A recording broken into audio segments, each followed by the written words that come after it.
Yeah. All right, so we're here. We're gonna work on passing butterfly guard today.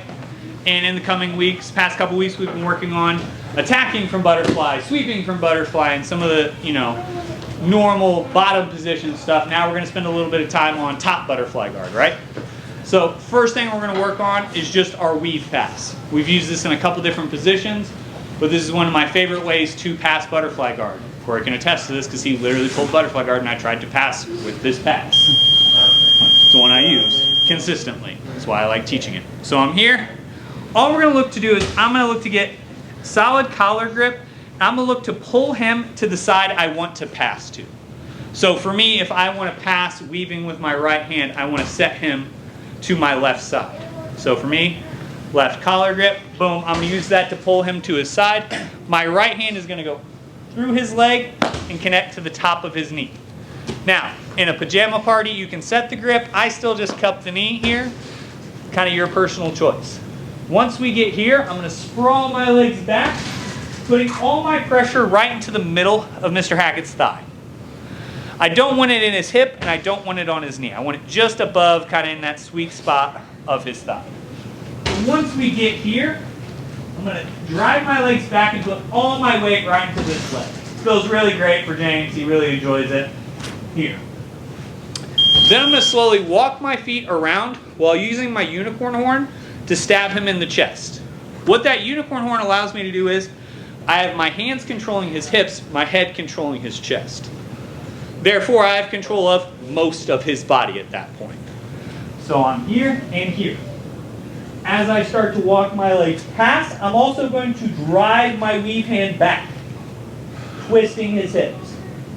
Now, what we're looking for is our backside hip to be in front of this top knee. That's going to allow me to slide my knee to the hip. As soon as that knee comes to the hip, I drive my head up and my hand scoops the head. I drive him flat. The second he's flat, my top knee comes in, my hand unweaves, and we take side control. Couple details for those of you who are in the point fighting jiu-jitsu. It is not a pass until your hand unweaves. You can disagree with that as much as you'd like, which I do, still the rules. So, unweave your hand when they go flat there. Other couple details. One, make sure that your bottom knee hits into that hip or higher, not into the hip or lower. That's how you're going to keep him from trying to re-guard back in, is keeping that knee, bottom knee in. Top knee, I want either level with his shoulder or at the top of his head. So when I'm here, I like to have, so you guys can all see, I like to have my knee as top of his head and my elbow on the inside of that knee.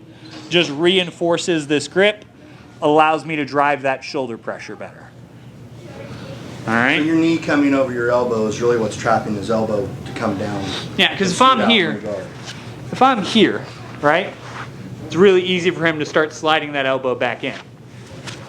That's a great detail. That is what locks that elbow into my hip pocket. So I just step, basically I want the tip of my knee at the crown of his head, and that just allows me to tuck my elbow to the inside of that knee. Can I see you do that again from the start? So boom, we get here, right? So boom, I'm working with Mr. Hackett, boom. I set him to the side. Boom, I start walking and twisting here. Bottom knee comes in, top head connects. I start driving him flat. I step that knee over my elbow and connect in here. Like I said, the nice part about that is even if you don't get it on the initial pass, you can always shift up and adjust into that. Whenever I want to hold a true side control, MMA, no-gi especially, I like to set into that little bit higher of that side control because it allows for better control and disengages his legs more. So Manuel used to talk about it all the time, once you're past the legs, be past them. Yeah. Don't hang around back there with them so that they can re-guard. So if I'm here with Mr. Hackett, boom, we're working, right?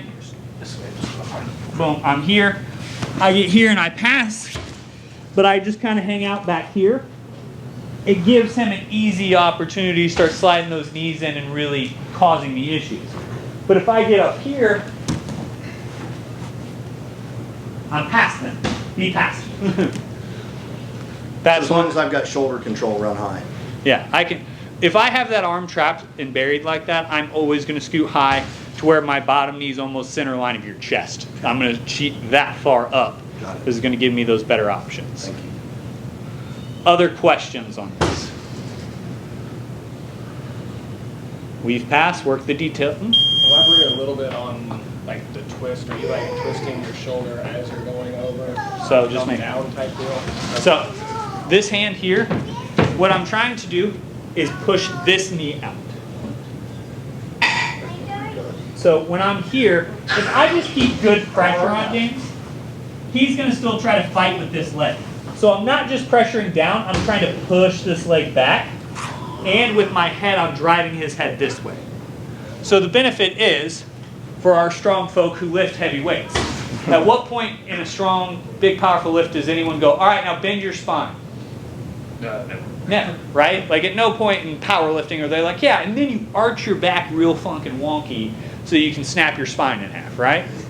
No, because that, your body, whether by creation or evolution, I don't care what you believe, was designed to work in a straight line. That's why there's equal sides and shit. So when I'm here, I'm turning his hip this way, turning his shoulders that way, and driving this leg out. It kills all momentum and power that he can generate. So that's why I'm driving that leg out, driving his chest back. One minor detail I feel like I get caught on sometimes, and then kind of what I've been doing, and I'm just curious what you think about it, is at least with anyone who's decent at guard or good at guard, when you start to initiate that weave, usually even if it's from butterfly, they'll kind of go into a half guard like immediately because they know that they can keep that leg hooked on yours. If you can't get that out with just your hand, do you ever kind of reach your back foot and pry it out almost? So biggest thing I run into is if a lot of people know my weave pass is coming, Yeah. right? Like you guys all are aware that that's where I'm going. So a lot of you will try that here. If I run into where you're going there, I don't like to take my weight off by bringing my feet in. I'm going to slide my hips back. So like if I get here and I notice that James is going to engage there, I'm going to slide back almost to that sprawl, then come in. That's just because I don't like to relieve the pressure on that top leg by disengaging that foot. So that you're okay with leaving top pressure as long as you can re-engage back Yes. into it? Other questions, guys? Can he invert when your hand is, or you're spreading the legs? Can he go belly down? So, just make sure I'm hearing you right. Boom. I come here. I come here. I go here. Can James invert from here? Before you get to that point, so go back a step. Like from here? No, go back, like rewind. There's like a split second maybe before he So- comes down, I think she's saying. Are you talking like when I'm setting him to the Right side? when you go, yeah, okay, I see it, never mind. So like, can he invert here? Maybe. I didn't know if that would stop anything. No. No. I'll let it go like instantly. Yeah, you'd have to be ahead of me. Yeah, I would have to hold. You would have had to have read that pass pretty early to have a chance of inverting there. Okay. And even then, if I have any sort of that weave started, I'm going to kill that. Okay. So yes, but no. But no. Would I expect that to be a high level protection to this? No. Let's put it that way. All right. 1, 2, 3. Mr. Hackett. Good things are happening. I grab his collar. I sit him to the side. Boom. I go to weave. I get my pressure in. And James is just difficult. He didn't get a blue belt on accident. He's going to start framing my hips, framing my head, just making it really difficult to walk past him here. That's fine. I don't like to fight people where they're strong, so we're just going to fight them where they're weak, right? I'm going to walk my hips backwards here, keeping my pressure in until I can get my knee behind his butt. As soon as I have that, my top hand is going to swing around, keeping him on his side and driving his arm up. Now, the nice part is that's naturally going to give us this half-back position with the gift wrap. Now, because you guys enjoyed it Tuesday, we'll review the gift wrap choke.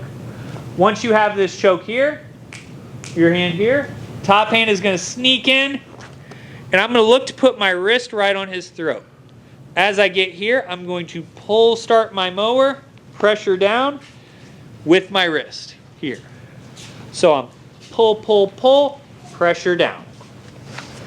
Nice bit of pressure for Mr. Hackett because he enjoys it. Oh yeah. So boom, we're working, good things are happening. Boom, I pull him here. I'm gonna pass this kid here. As soon as that knee comes in, I'm trying to keep my chest behind him to keep him turned up on this side. Even if you don't go for the gift wrap choke, just having this position can be very advantageous. Boom. But if you do want to gift wrap choke people, you get here, my hand sneaks in. I like to just come right on top of this neck here to where my wrist is underneath his jaw here. Here. That's going to allow me to pull start my mower while I drive my wrist in. It's a nice little crushing choke. Yes. Yes. Because what you do is you connect just above the Velcro. You grab the Velcro here and you sneak this hand in. And it still works little gloves. So you keep her here. Boom. And I like to drive my pressure over just to make it a little bit rougher, like I'm trying to drive them to their face. So when I get here, I'm going to use this and my chest pressure to drive them forward. Make it just that little bit of extra oomph when you're trying to finish this. Because remember guys, in life, you don't need more friends, you need new enemies. Questions? Yes, Jim? Can I see your leg detail? On the back stepping? Yeah. Perfect. So we're here, right? Boom, I get here, boom. As I start to walk past here, the goal is to keep that hip pressure in, step, step. So a big part of it is that you're lowering your weave side shoulder down. Yes, because I want to keep that hip pressure in so that I can step and step here, and then that way my knee slides in. Got it. That's then going to allow me to keep his shoulder up here, driving in, gift wrap, choke. So you almost kind of cheat your legs by, you can kind of cross your legs. You don't want to make a big crossing motion, but you can bring them together. Okay. Can I see it one more time? Mm-hmm. Boom, we're here. Start pass here. Boom. Pop. Boom. Pop.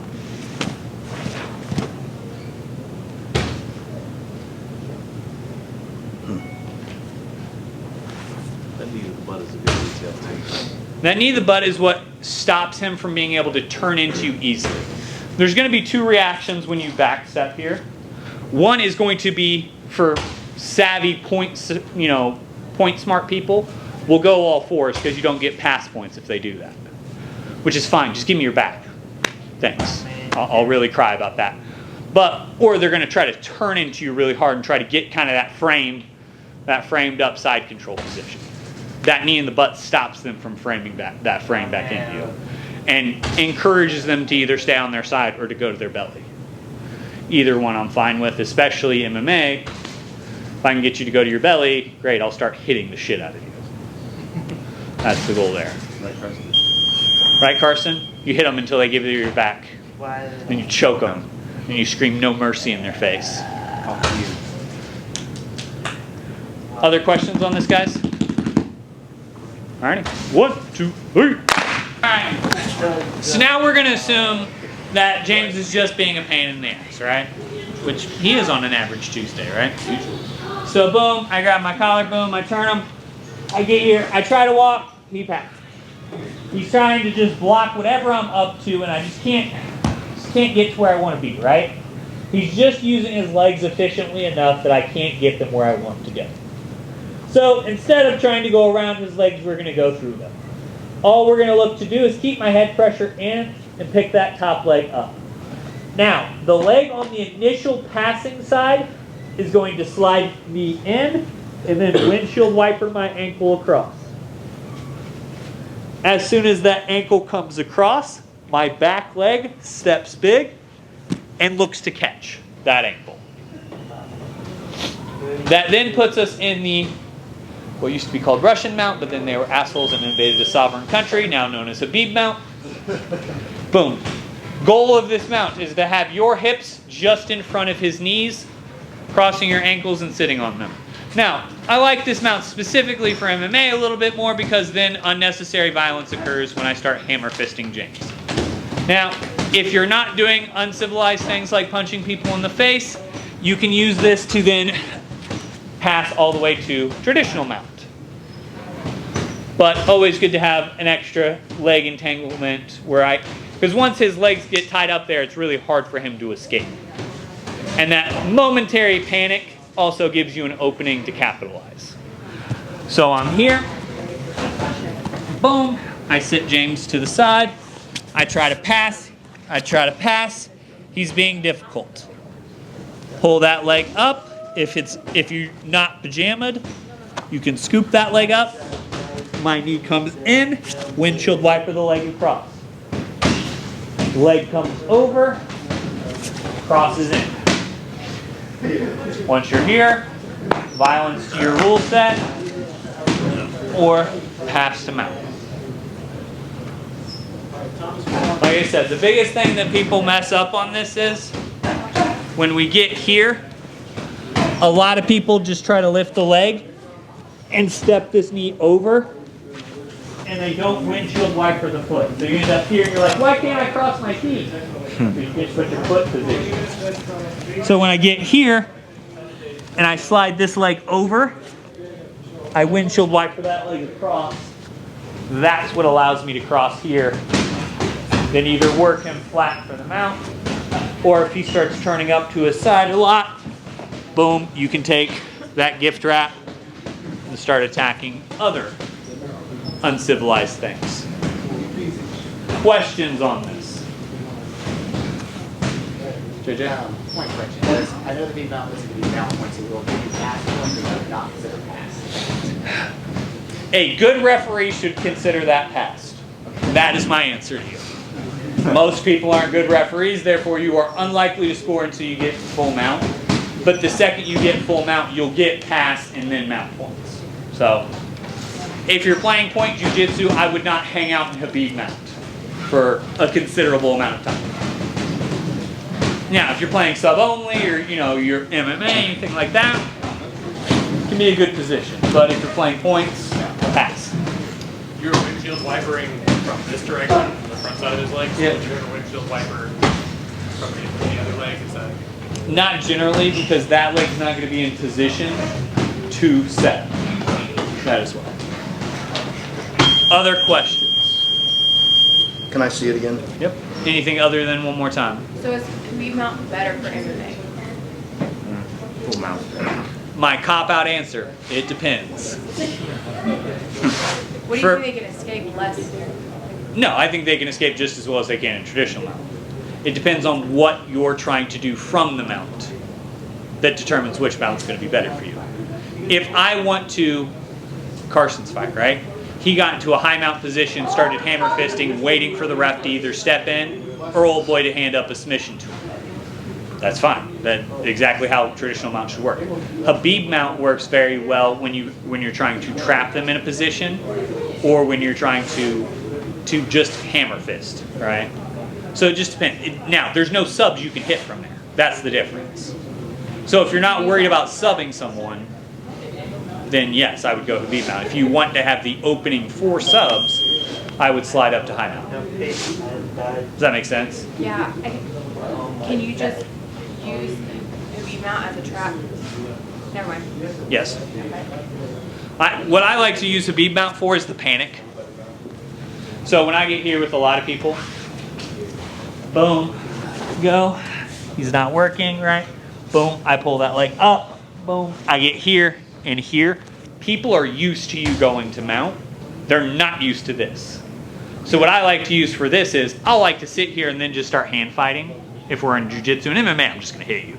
But in jiu-jitsu, I'm gonna start hand fighting. Panic starts to ensue here. You realize your feet are trapped, and you're like, what the hell is going on? That panic is what opens the window for me to then start